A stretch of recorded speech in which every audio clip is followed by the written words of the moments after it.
Seorang Nabi Allah bermimpi pada suatu malam. Dalam mimpinya Allah perintahkan melakukan 4 perkara. Allah perintahkan keluar pagi besok daripada rumah, kamu menghala ke barat atau ke timur, saya tak ingat. Allah perintahkan supaya menghalalah ke barat atau timur. Lalu perkara yang pertama kamu nampak, lalu kamu makanlah. Perkara pertama kamu nampak, lalu kamu makanlah. Kamu hadapi dan kamu makanlah. Dalam mimpi ni. Dan seterusnya, kamu teruskan perjalanan. Apabila kamu menemui sesuatu, maka sembunyikanlah. Arahan yang kedua supaya sembunyikan. Kemudian arahan yang ketiga, teruskan perjalanan. Apabila teruskan perjalanan, arahan seterusnya adalah terimalah permintaannya. Ada yang anggur tu kan macam kuat daya ingatan tu. Cerita ni menarik. Okey, kisah tu tadi, yang pertama bila kamu lihat sesuatu maka hadapi dan makanlah. Kemudian yang kedua, Allah perintahkan supaya tanam, sembunyikan. Kemudian yang ketiga, janganlah terimalah permintaan. Yang ketiga. Yang keempat, jangan putuskan harapan. Dan yang kelima, perintah yang Allah beri dalam mimpi tersebut, yang kelima, larilah sejauhnya. Ini ada kaitan dengan tajuk kita ni. Ada kaitan. Yang pertama, bangun pagi besok, Nabi Allah ni pun bangun. Lalu dia pun ikut perintah Allah menghala ke arah yang Allah perintahkan. Kemudian dia nampak ada satu bukit hitam yang sangat besar. Itu objek pertama yang dia nampak. Lepas tu dia ingat perintah Allah supaya hadapi dan makan. Kata besarnya bukit ni, hitam, macam mana nak makan? Tapi seorang Nabi Allah, dia buat dengan perintah, dengan niat, memang nak laksanakan, macam mana pun nak buat. Tekad, tak ada ragu-ragu, tak ada tanya biar betul nak makan ni, tak ada. Memang fikir, dia pergi menuju ke arah bukit tersebut dengan niat untuk memakan. Akhirnya bukit itu jadi kecil mengecil, jadi sebuku roti, seperti sebuku roti. Lalu dia makan, dia rasa sangat manis. Masya Allah. Lepas tu dia teruskan perjalanan, dia jumpa ada satu tekok emas yang sangat cantik. Lalu dia ingat perintah yang kedua supaya tanam ataupun sembunyikan. Lalu dia gali tanah, dia pun tanam. Lama-lama keluar balik. Dia pun gali lebih dalam, dia tanam, dia kambus, keluar balik. Akhirnya kali ketiga, dia gali lebih dalam, lebih dalam, lebih dalam. Kemudian dia pun berdoa, ya Allah, aku telah laksanakan perintahmu, ya Allah. Lalu dia pun tanam, dia kambus balik. Dia pun pergi dengan cepat, dia patah balik, dia tengok, dia pusing balik, dia tengok, keluar balik. Tokek emas, tokek pula. Oh, sedap juga dapat tokek emas kan? Tapi tokek emas tak boleh ditanam ya. Tekok emas. Okey, tekok emas. Kemudian diteruskan perjalanan, tiba-tiba ada seekor burung kecil. Lalu berkata kepadanya, wahai Nabi Allah, sembunyikanlah aku dalam bajumu kerana aku sedang dikejar oleh helang. Binatang, burung lain yang untuk makan dia lah. Biasa helang lah kan. Lalu teringat perintah Allah, iaitu terimalah permintaan. Lalu dia pun terima permintaan. Dia pun sembunyikan dalam bajunya. Kemudian datanglah burung yang mengejar burung kecil tadi. Wahai Nabi Allah, aku telah mengejar burung itu daripada pagi. Kerana itu adalah rizki untukku, itu adalah makananku, janganlah putuskan harapanku. Bertembunglah ni, perasan tak? Sebab perintah yang keempat, jangan putuskan harapannya. Lalu Nabi Allah fikir macam mana nak buat. Dia pun ambil pisau yang dia bawa. Lalu dia pun membelah, ambil isi peha dia. Allahu Akbar. Nabi Allah walau bagaimanapun perintah Allah mesti buat. Dia belah isi bahagian peha dia, kemudian dia beri kepada burung pemangsa tu. Kemudian burung tu pun lari, sebab tujuan dia kejar burung kecil tu adalah untuk cari makan. Dah jauh burung tu pergi, lalu dia pun mengeluarkan kembali burung kecil tersebut. Kemudian dia teruskan perjalanan, dia berbau satu bangkai yang sangat busuk. Bangkai yang sangat busuk, hanyir. Lalu dia ingat perintah Allah supaya larilah sejauhnya, lalu dia pun pergi meninggalkan bangkai yang busuk tersebut. Lalu sebelum dia tidur malam itu, ya Allah, aku telah melaksanakan segala perintahmu, ya Allah. Maka tunjukkanlah apakah hikmah di sebalik. Lalu dia tidur, dalam mimpi Allah memberitahu kepadanya.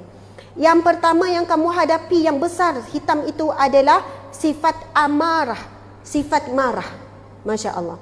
Yang mana apabila kamu hadapi dengan baik sifat marah, kamu akan merasai kemanisan iman. Masya Allah. Siapa yang selalu mengikut marah, nak marah je marah. Antara kaedah nak mengawal marah, tangguh marah.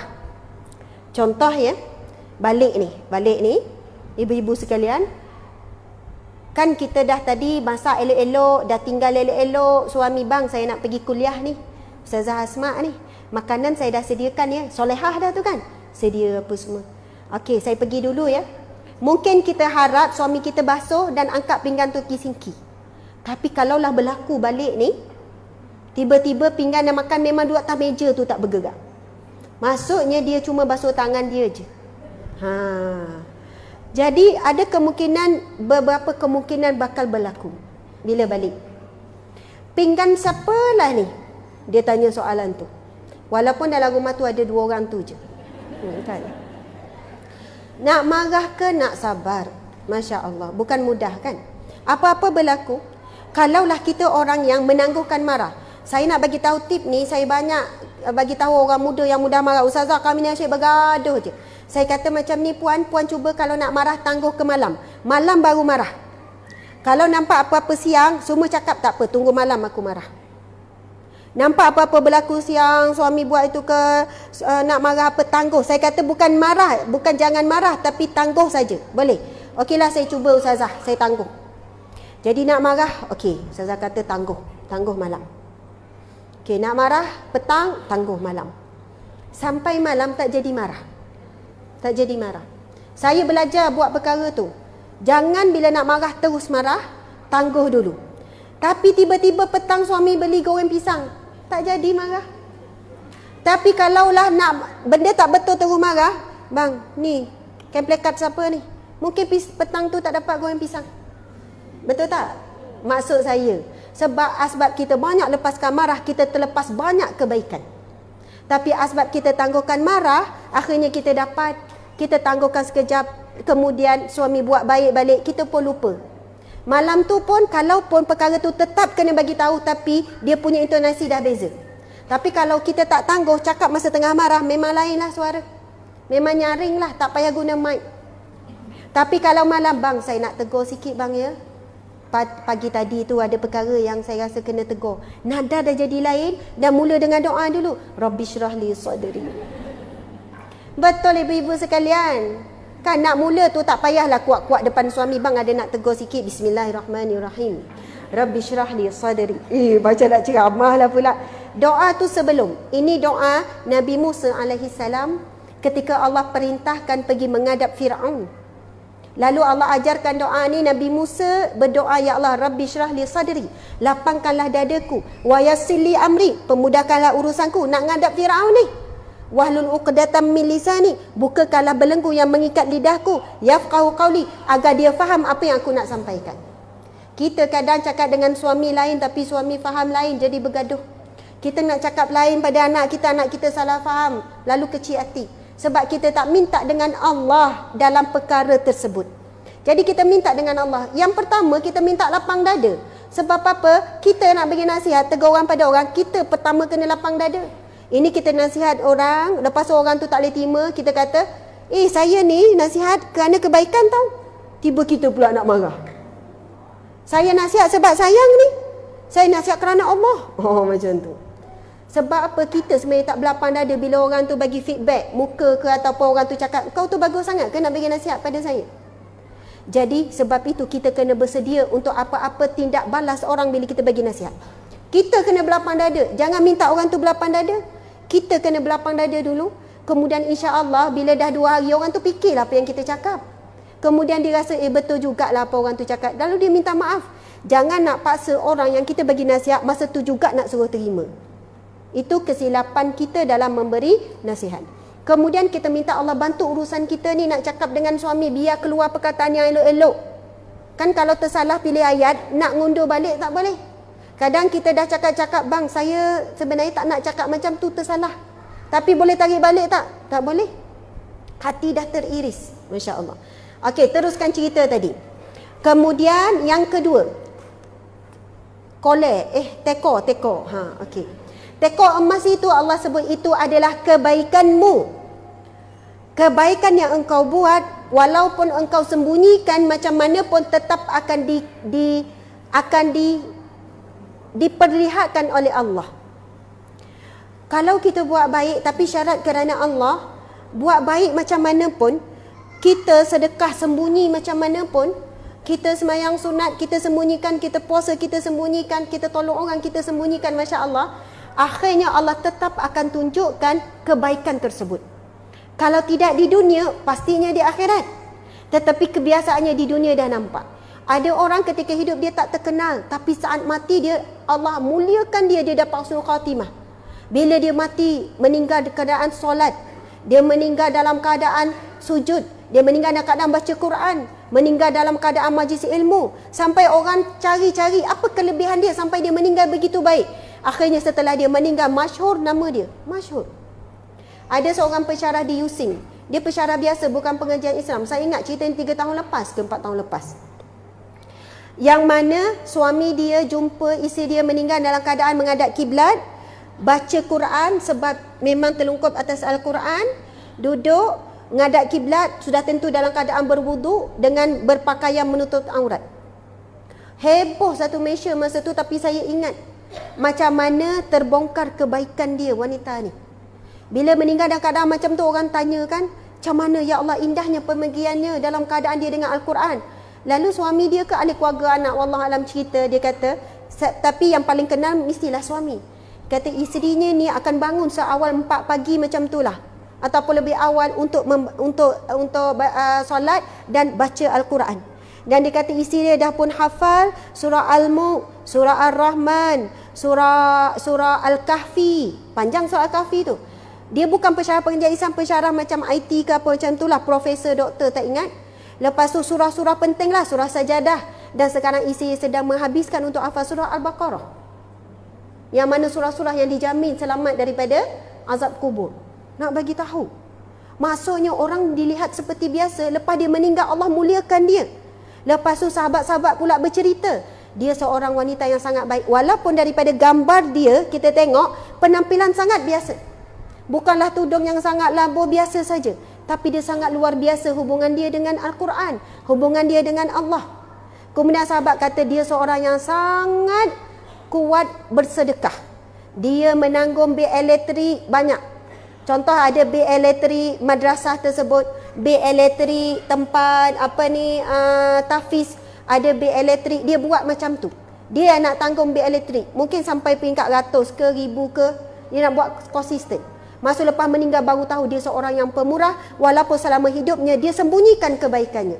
Masya Allah. Jadi Allah sebut dalam tamsilan tersebut, kalau kamu buat kerana Allah, macam mana pun kamu sembunyikan akan diperlihatkan oleh Allah Subhanahu Wa Taala. Tapi orang yang suka tunjuk-tunjuk ni biasa orang tak nampak. Isteri yang buat sesuatu nak suami nampak, nak anak nampak, apa-apa yang orang nak kita nampak. Ini biasanya Allah akan menghijab manusia daripada melihat kebaikannya. Nauzubillahi min zalik. Itu yang kedua. Yang ketiga apa dia? Ya, maksudnya terimalah. Ini yang ketiga, apabila orang beri amanah, terima. Jangan lari daripada amanah. Amanah itu berat. Yang dilarang adalah mencari amanah, mengejar-ngejar amanah. Tapi kalau dah kita datang mesyuarat AJK surau Al-Ansar, ada orang dia tak nak pergi mesyuarat. Dia kata kalau saya pergi nanti orang lantik. Dia perasan orang akan lantik dia. Okey, itu biasalah. Tapi orang yang bertanggungjawab dah dipanggil, panggilan itu satu amanah juga. Kalau tak ada apa-apa keuzuran, wajiblah hadir, pergilah hadir. Kan nak jaga komuniti. Panggilan itu satu amanah. Itu panggilan hakikatnya mungkin panggilan daripada Allah untuk kita hadir. Tak semestinya kita dilantik. Tapi bila hadir lalu dilantik, terimalah ia satu amanah daripada Allah. Sebab apa? Pemimpin yang adil bila diberi amanah lalu dia adil melaksanakan betul-betul amanah, akan berada di nombor ranking pertama orang yang akan mendapat naungan Allah di hari tidak ada naungan melainkan naungan Allah. Iaitu di padang mahsyar kelak 7 golongan kan. Yang pertama sekali pemimpin yang adil. Maka orang yang diberi amanah, ini peluang kita, peluang anda untuk menjadi pemimpin yang amanah. Ada orang tu kan, dia diberi tugas apa? Bahagian AJK makanan. Ada orang tak suka jadi AJK makanan. Tapi dia punya amanah pada AJK makanan dia tu, bila ada majlis, bila ada program, ada ceramah, dia hidang sungguh-sungguh macam hotel.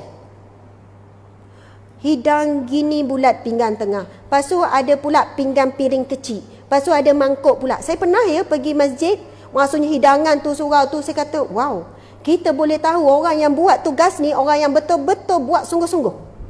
Walaupun kita tengok tugas diberi, saya JK makanan je. Saya bukan macam awak setiausaha. Bukan bendahari, bukan bahagian ni. Saya bahagian kecil, bahagian JK makanan. Tetapi mungkin kerana itu asbab dia ke syurga Allah. Sebab dia pegang sungguh amanah dia beri. Lepas tu sudu, lepas tu galpu, lepas tu ada air ni, lepas tu gini, hiasan, ada lapik. Saya kata, ui macam hotel padahal makan dekat masjid je. Lepas tu ada bunga pula, kecil-kecil. Saya kata, Masya Allah, Subhanallah. Lepas tu mari dekat, Ustazah nak air sejuk, air panas, air kosong. Oh, boleh minta semua air. Saya pernah pergi kan, ada 4 jenis air. Saya kata, Masya Allah, Subhanallah, layanan. Saya, Ustazah, diberi amanah, saya kena buat sungguh-sungguh. Saya ada pergi masjid, dia punya tandas, kawasan kampung ni, kawasan kampung. Kalau saya sebut, memang kampung sungguh lah dalam. Saya pergi tandas. Wow, lawanya tandas masjid kampung ni. Lagi lawa daripada tandas kita lah. Memang lawa sungguh cantik, ada bunga dekat cermin, lepas tu ada kerusi kat dalam, lepas tu ada kipas dalam bilik air tempat ambil wuduk, lepas tu ada tempat untuk salin pampers baby, lepas tu tandas dia pula memang cantik sungguh bagi saya. Jarang saya jumpa tandas masjid yang cantik macam tu walaupun dalam kampung. Lepas tu saya keluar, saya tanya, siapa yang jaga tandas masjid? Saya AJK tandas. Ada seorang makcik, maksudnya perempuan tua. Oh, makcik AJK tandas. Ada juga AJK tandas. Ya, makcik. Bunga-bunga makcik ambil daripada rumah. Makcik hias cantik-cantik biar orang selesa. Glamour tak jawatan AJK tandas? Tak glamour. Tak glamour. Siapa nak? Tak ada orang nak. Tak ada orang bangga. Alhamdulillah saya AJK tandas. Tak ada. Tetapi dia tahu itu adalah amanah, dia buat sungguh-sungguh, ramai mana orang puji, berapa lama dia pegang AJK tandas tu, berapa lama dia dapat pahala. Allahu Akbar. Jadi, ibu-ibu sekalian, ramai hari ni orang lari daripada amanah, tak nak. Akhirnya amanah itu pergi kepada orang yang tak bertanggungjawab. Dia orang yang baik, tapi rasa tak layak. Rasa tak layak, itulah layak. Tapi kalau tak layak, tapi rasa layak, bagilah saya nak. Kalau boleh 2 jawatan tu, saya boleh. Subhanallah, lari. Jangan kita menjadi orang yang mencari, meminta-minta amanah. Tapi kalau rasa tak layak itu proses pertama untuk kita buat yang terbaik. Masya Allah. Okey, kemudian yang ke-4. Jangan hampakan harapan kalau ada orang minta tolong kita. Walaupun macam mana kita tak boleh tolong, jangan hampakan harapan dia. Tolonglah sikit. Orang ni minta banyak, saya boleh ni je ya, minta maaf ya. Ada orang minta tolong, boleh tak? Saya nak ngadu masalah sikit, minta maaf saya tak sempat, tapi bolehlah sekejap. Tapi sekejap jadi lama. Apa-apa permintaan harapan cuba tunaikan. Dan Nabi Muhammad SAW, dia antara individu yang tak pernah menghampakan apa-apa permintaan ataupun harapan yang meminta. Tak pernah orang pulang tanpa dapat sesuatu daripada Rasulullah. Rasul akan usaha cari apa semua sampai orang tu pulang mesti dengan sesuatu. Masya Allah. Kita kadang nampak orang tu bagi salam, bang senyap, shh, macam tak ada orang ya dalam rumah. Dia ni tak ada lain ni, datang ni nak minta ni. Setengah orang tu macam tu perangainya. Padahalnya orang yang meminta tu, kalau kita fikir ini mungkin tetamu daripada Allah, nak menghakis daripada perasaan kita ni, bakhil kita ni, kedekut sangat dengan harta. Okey, yang terakhir, bau busuk bangkai yang busuk itu, Allah kata itu adalah ghibah, itu adalah mengumpat. Ghibah, umpat. Sebab itu mengumpat ni sebenarnya ada bau, baunya sangat busuk. Tetapi sebab sedap, kita tak rasa busuk tu. Sedap kan mengumpat kan? Sedap mengumpat ni. Memang hilang mengantuk. Kalau tazkirah, itu yang tunduk tu. Tapi kalau mengumpat tu, segar je. Suami yang soleh, dia nampak isteri dia duduk kumpul dengan kawan beria, muka beria tu kan. Ngumpat tu kalau beria bersungguh-sungguh tu. Suami yang soleh akan panggil, mari sini. Balik. Jap lah bang, tak habis lagi cerita. Balik. Macam tu.